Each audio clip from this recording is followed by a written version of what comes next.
my friend Ted and this extraordinary gathering here. I wish I could make your hour a little more bearable, but since it's raining outside, I believe that you have no other option but to be here for a while. You know, this is a very queer, very strange subject to be speaking on, because you've heard all this while that leadership is very contextual. Leadership belongs to time and space.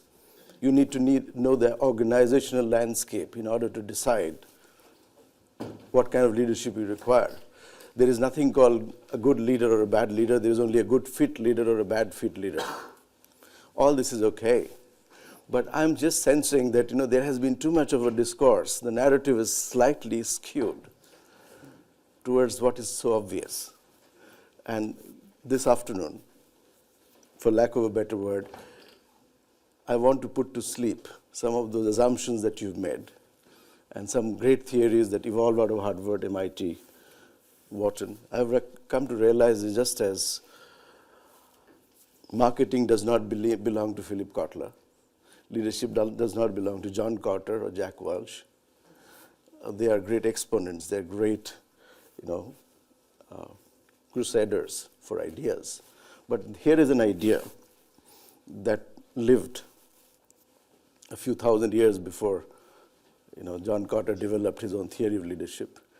Much before Christ was born, here was a book called the Gita, and I thought I should position that work because it is not my work. I'm just one of those, people who is trying to understand the wisdom that's inherent in it. So if there is a problem in your comprehension, it is because of my inadequacy. It is not the greatness of the work that I'm calling into play. So please forgive me for not being an extraordinary exponent of that great work. There have been many people.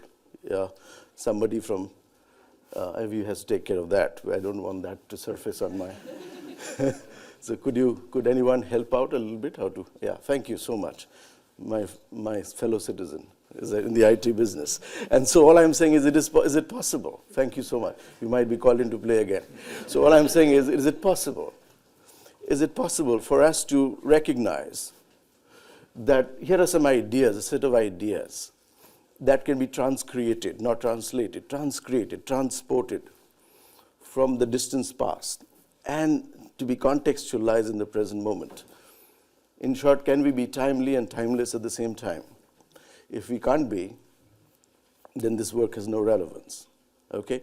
Now you might think, so how does one miss out the whole issue of the context in the journey of the timeless? Just look at for instance, my own experience. I had a very different upbringing. Whereas in London, you drive on the left. In Calcutta, where I grew up, you drive on whatever is left. Okay, and so my own mind, my brain absorbs, the chaos of the world far better than your mind would probably.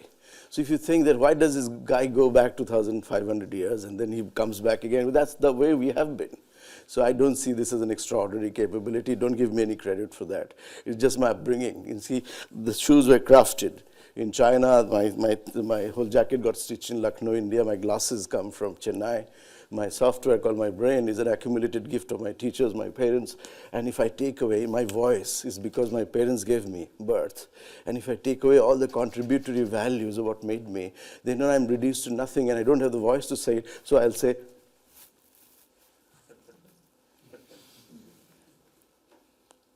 okay, so just look at the whole journey of the timeless.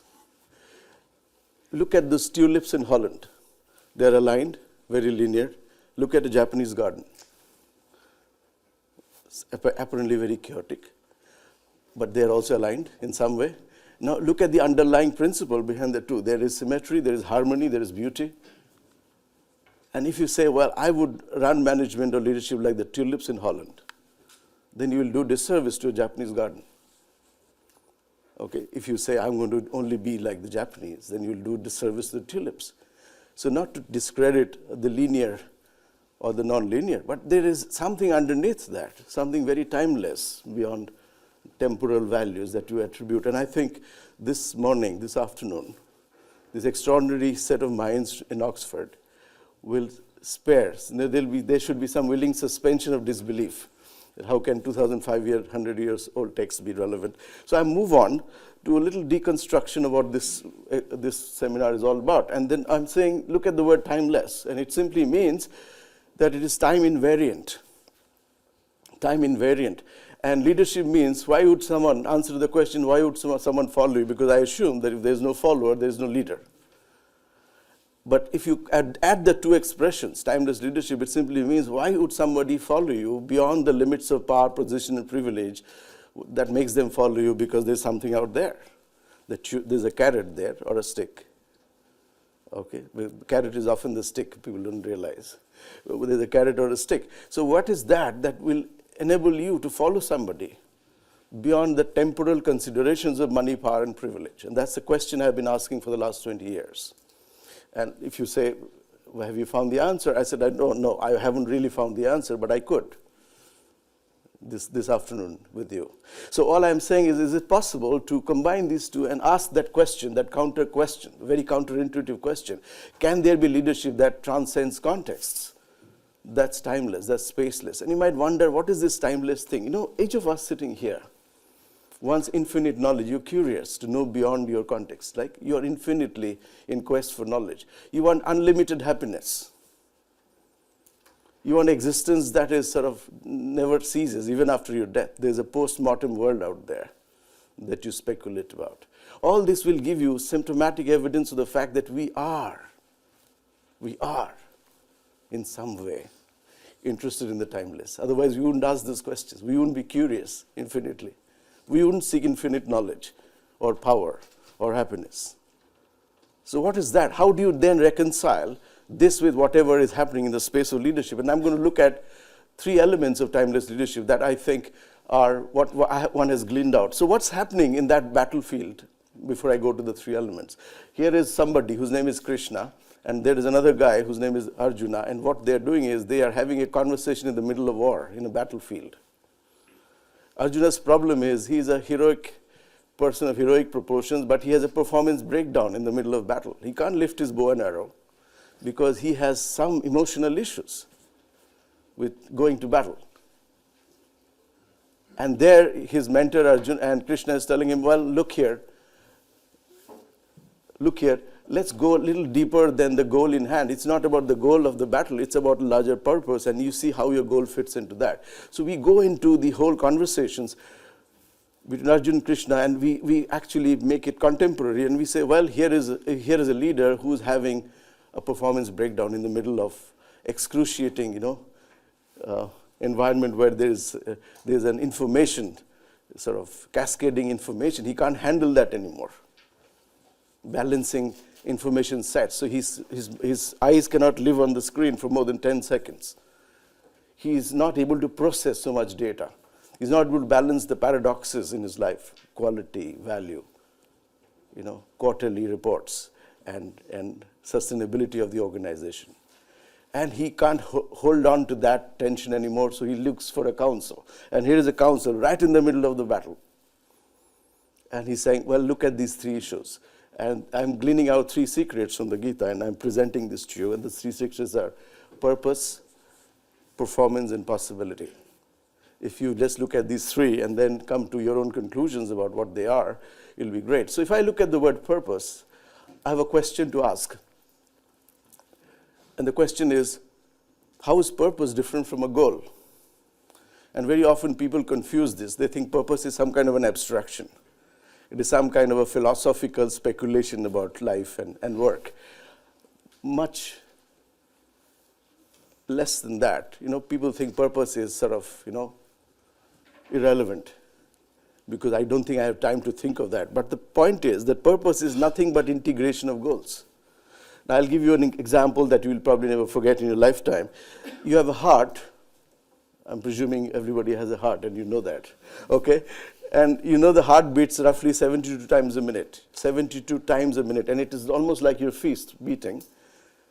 And if you look at the American Heart Association figure, then you'll know that if you've lived to the age of 68, your heart would have, beaten about 2.6 billion times without a break. Now, if I want you to simulate the beating of the heart with your fist like this, more than 72 times a minute average, and ask you to do everybody the same thing for roughly half an hour, you'll take me to court, right? You will not be able to do that because you can't sustain it. And you may say, well, because it's not possible because the fist is not designed to do it. Heart is. No, that's a clever argument, but that's not a wise argument. Functionality follows the purpose, not the other way around. So why can't you do it with the fist, but you can do with the heart? Because the heart does not have a specific goal. It has a purpose. The fist has a goal given to it by the outsider, saying that you have to do it as many times. I'll give you a compensation if you fall ill. Okay? And the fist has a goal, but the heart has a goal as well as a purpose. But more importantly, it has a purpose. Its goal is integrated with the goals of the rest of the body. So if you're meditating, your heartbeat will come down from 72 times a minute to much less. If you're jogging or running, it will go up.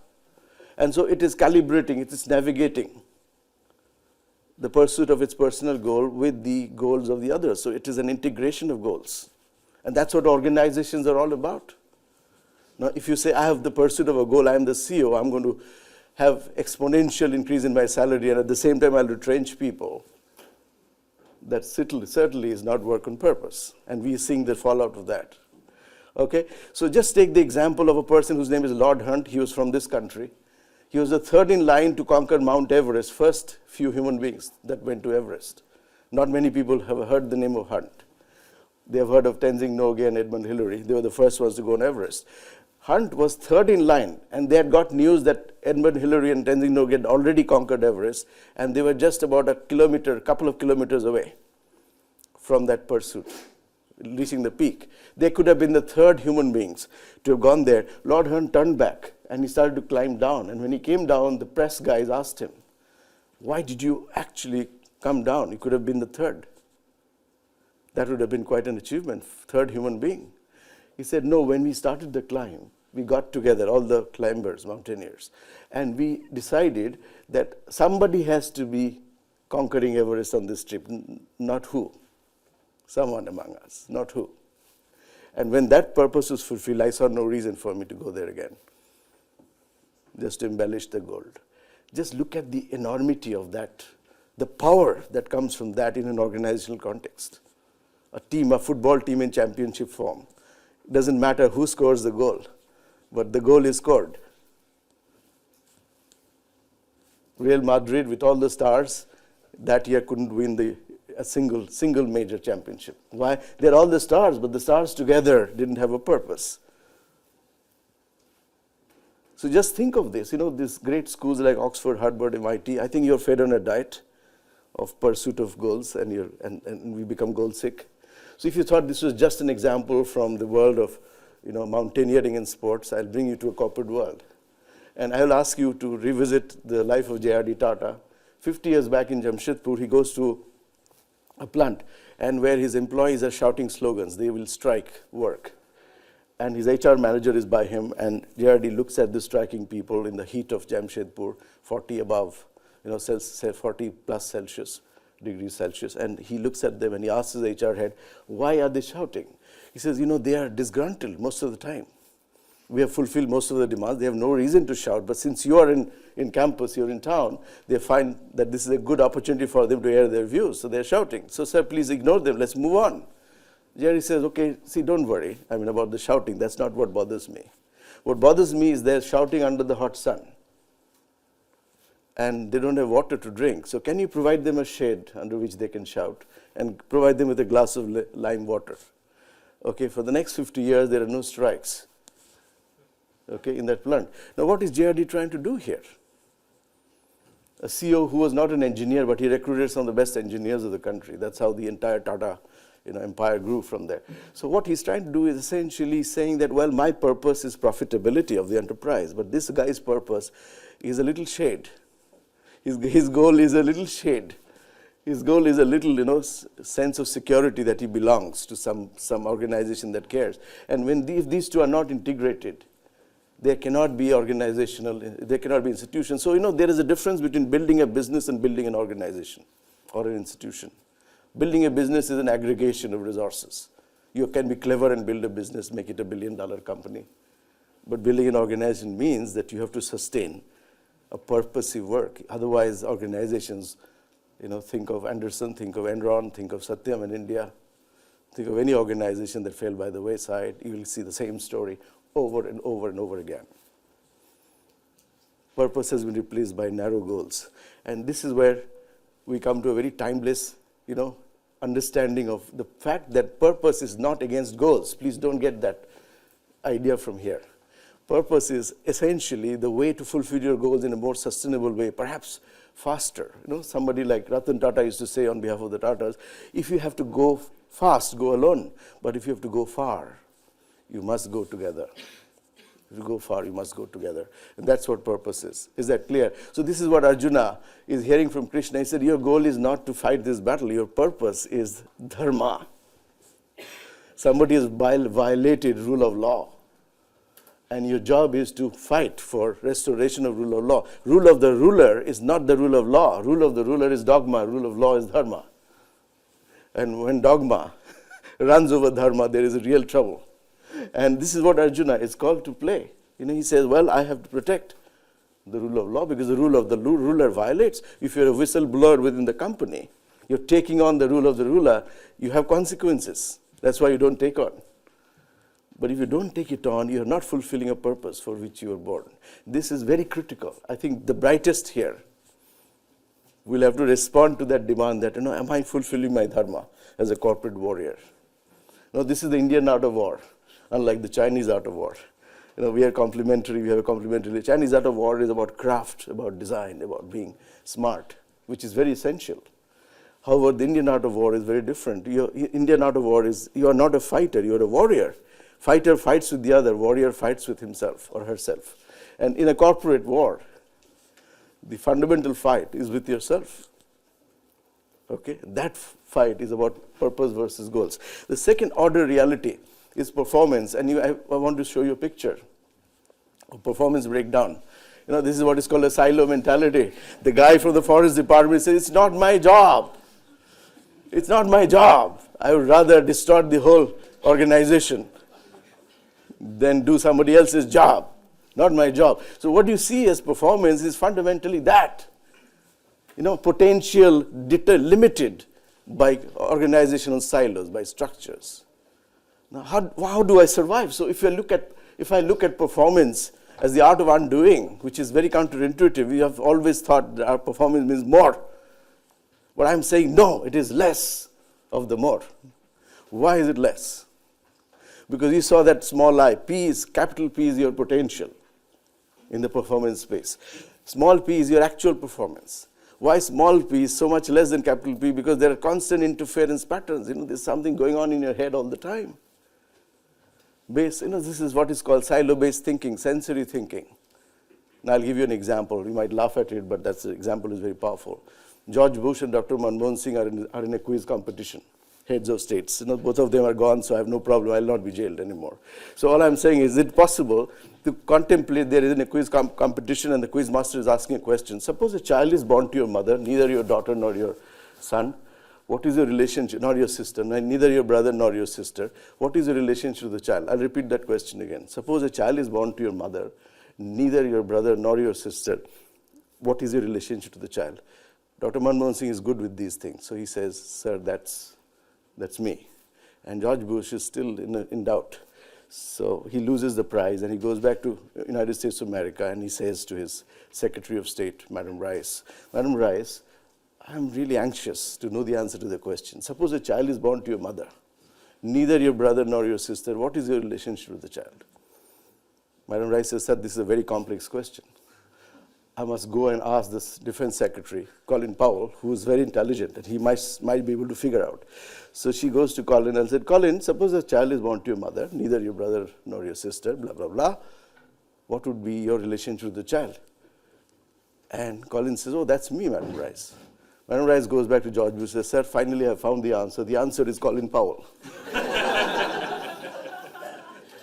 And Colin Powell, is that what you thought the answer was? George Bush is absolutely livid. And he says, come on, I gave you so much time. You're the Secretary of State. You come back after a lot of speculation with the wrong answer. Didn't you know the right answer is Dr. Manmohan Singh? See what has happened here. You have laughed, but just see what has happened here. Great leaders get caught in correlations. They don't see causality. The reason they don't see causality is because they see performance as a correlation between effort and reward. But very often there's a non-linear relationship between effort and reward. You may make great effort, you may not get the best grades. You may miss a McKinsey job or a BCG job. See, the equation of reward is not entirely in your hands. So when you're looking in the world of performance, all that you must think of doing, not must, you should, and you will, if you understood this, is just minimize interference to your potential. The maximum interference comes from a thing called ego. I am this, I am that. I'm the vice president of the Can Openers Association. That also gives you an ego. That's fine, healthy thing to do. But if you cannot go underneath this talk constantly limiting your potential, because these are interferences. Interferences can come from company cultures. It can come from countries' cultures. But the primary interference is how you have sort of your mental models that are dysfunctional, that does not work in the performance space. And this is something that I want you to be. I often do an exercise in the corporate context is, who are you without your business card? And very often people falter. I'm nothing without my business card. See how your identity get co-opted by a job description, which is just a role description, which is not your description of who you are. And that is what you have to be wary about. So this interference pattern is very critical. Okay, I'm going to go into the last aspect, and then we'll take a little break and we'll do something new. Okay, we're looking at possibility, the third P.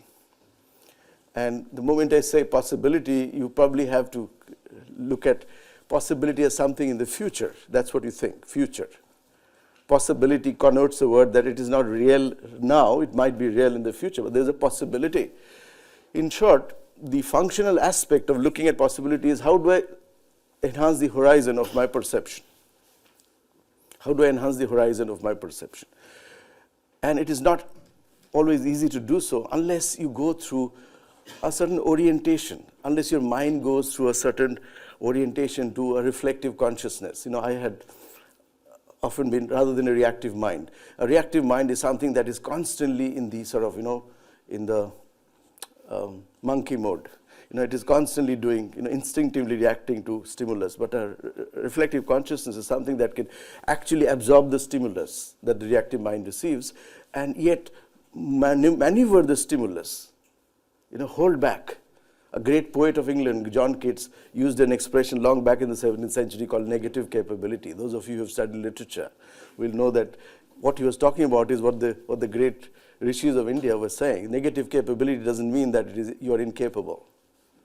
It doesn't mean that you are negative. It simply means the ability to withhold your need to act immediately. And therefore you come up with better ways of acting. The ability to process uncertainty. You live in uncertainty. Most of us don't know how to live in uncertainty. We immediately would be reactive through our emotional states. Now, if you know how to live in uncertainty, that uncertainty will give you clues as to go forward. And corporate world is an uncertain world. Now, what would that be? I'll just give you a couple of examples that will sit with you very clearly. Look at a Gandhi traveling by a train. As the train begins to move, one of his shoes falls down on the railway track. And the train has begun to move.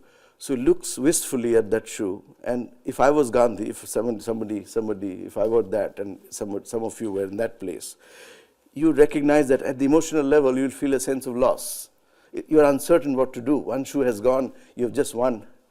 And you will either, if you are pulling back based on your past experiences, you'll either try to hold the train back, or you'll tell somebody, yeah, this has happened, and you might feel emotionally upset. But he did none of that. What he did in a few split seconds is he took the other of the pair and threw it on the track. And somebody standing next to him said, what the hell did you do? He said, now the person who actually finds a pair will have a pair to wear. A poor man has a pair to wear. One is of no value to me, one is of no value to him. Look at the consciousness that creates a greater decision space given the constraints of the situation. Are you there? I'm going to conclude this world of possibility with two things. One, an example from a corporate world, somebody who's made a lot of money for you and for himself. And a little composition that I have done with a great musical talent of India called Pandit Vishwaman Bhatt. He's a guru who's gotten the Grammy Award for one of his compositions. So he and I composed something on silence, and I'm going to play that. It's okay? So wait for the best to come. The best hasn't come yet. So the story is about a person who created a product called the Visa. All of you who has a bank card will have Visa on it. But do you know who created it? Many of you would not know. His name is D. Hawk. And at the Kennedy School of Government, I had a conversation opportunity with him, and this lasted 10 minutes on the phone. And my first question to him was, Mr. Hawk, what is your opinion about the personal banking industry of today? He said, I don't care. And then I said, what? How would you like to be remembered as a good grandfather? What is your current occupation? I'm a farmer in California. I said, you also sit on the board of Visa as CEO Emeritus of Visa.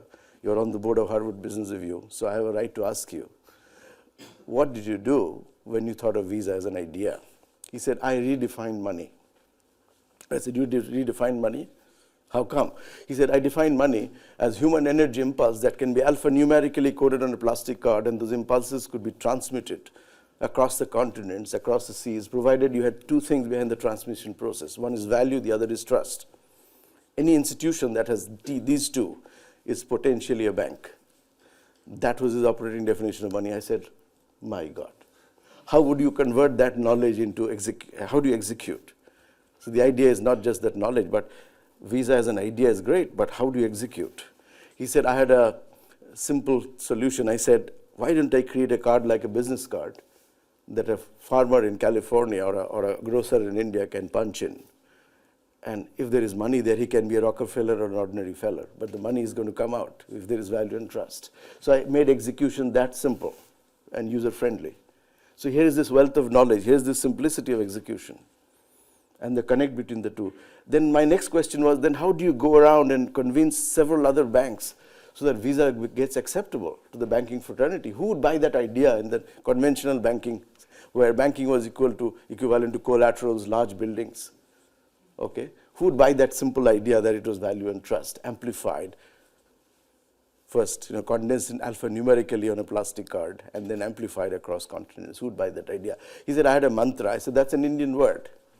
What was your mantra? What does the word mantra mean to you? He said, anything that works is mantra. I said, tell me what was the mantra.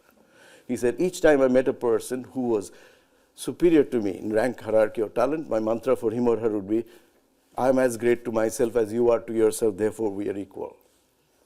And he said there was another part of the mantra. The other part was, anytime I saw somebody inferior to me in rank, hierarchy, or talent, my mantra for him or her would be, you are as great to yourself as I am to myself, therefore we are equal. I said, did that always work? He said, no, but it never failed to help.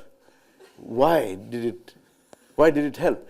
It helped because each time I spoke to somebody, it was spoken on the authenticity of the content of what I was saying, not based on whether I was afraid of a superior or condescending, of somebody who was inferior.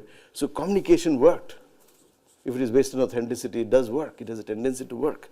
So it worked. I said, that's massive wisdom. I said, since we are on the phone and we have reached the last end, I want to tell you about the Indian Namaste. He said, that's your national greeting. I said, this is slightly more than a greeting, if you permit me. He said, yes, of course. Tell me what it is. So I said, you have to fold your hands together. Your palms touching each other, fingers pointing upwards, and the two thumbs pointing towards the heart. And your head is lowered slightly towards the gesture. And in that gesture, can you do this, sir? I asked him. I'm not asking you to do it, so I've asked him. So yes, I have done it. I said, then you look at the person in front of you, in this case me, you are on the phone, and say the same divine that lives in you and me. And before you do that, just remind yourself of the gesture. He said, all the power in my head, power of cognition, with all the power in my hands, power of execution, and all the power of the heart, the power of affection, connect with people. I recognize, I acknowledge the divine that resides in you and me in equal measure. There was silence at the other end of the phone. So I said, if you're an atheist, if you don't believe in the divine, replace the word divine with Visa power, the formula remains the same. He says, how come? I said, when the thinking system of the organization, the planning system, the cognitive complexity of organizational life, when it connects with simplicity of execution, and when it connects with the heart of people who are into the framework of execution, and if you respect the person as though it was just an expression of you, a different expression of you, forget the word divine for the time being, then organizations become great because people become great. People live their potential. Okay, people begin to live their potential. That's a formula that has always worked. This is timeless. Okay, so how do I get to the world of the timeless? This is the next question, and I'll leave you about 15 minutes for question and answers. So you can go at me, have a real go at me, no problem. Okay, just see how do you access the source of possibilities. So this is something interesting. You have a thought trigger, you have an emotion, and you have impulse to action. But you can see you can break the impulse to action by intervention of an observer, which means that observer needs to be attended to. This observer resides in everybody, and it's a timeless thing. You know, if you ask me what is in the room that is timeless, nothing is. All the chairs, tables are subject to decay in time, including your body. Okay, people say in Harvard and Oxford there's a life of the mind, but the life is also short-lived. You know, but there's an observer that can come to a conclusion that it is short-lived, and that observer is an impersonal identity. It can see the futility of holding on to temporal values. It can see, only the human being, a zebra cannot see that. Only the human constitution has the gift of seeing the timeless in the tapestry of time. And so if you have to break this, go to the source observer, sometimes 1/4 of a second. For lack of a better word, I would call this observer silence, because that is the identity of the observer. There are 3 values that you can attribute to the observer: ability to listen without prejudgment, ability to observe without your words coming up in your head. Yeah, do you see this? Ability to see things beyond the obvious. These are all values that one associates with the observer. Okay, because I don't want to spend too much time on silence talking about it, certainly. So I'll play that piece of music. Give me a little time.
The mother of a deaf girl with muted sorrow in her eyes said, "Tell us about silence."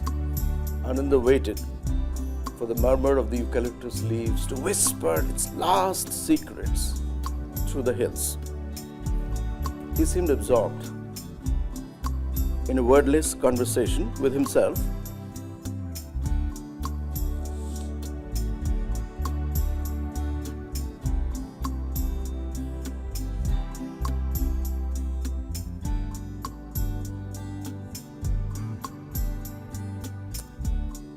As he said,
Silence is the womb of all that is spoken and heard. Silence is the river, the flow of the river of intelligence. Like river banks, words are mere interruptions of this flow. Silence is the unspoken truth of the universe. Words are at best masks that embellish the face of truth with their many devices. The forlorn lover sitting on the edge of the river pines for a lost love in dumb despair. Only numbing silence, only numbing silence, only numbing silence.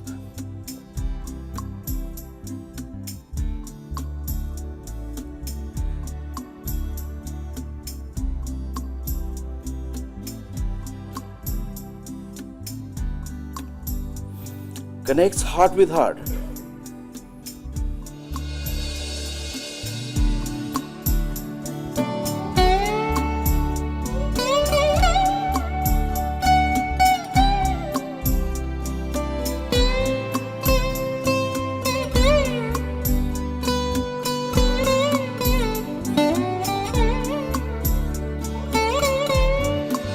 Silence, words return to their essence just as noisy rivers merge with the ocean. Through words, one becomes many. In silence, many return to the one. In silence, creation happens. The master in us has created a house called the universe. Through words, we knock at the door of this house. In silence, the chest of treasure is flung open. Speak, but do not stand in the way of the music of silence. Your words are useless without the music. The original voice of life is silence. All other noises of the world, all other noises of the world, all other noises of the world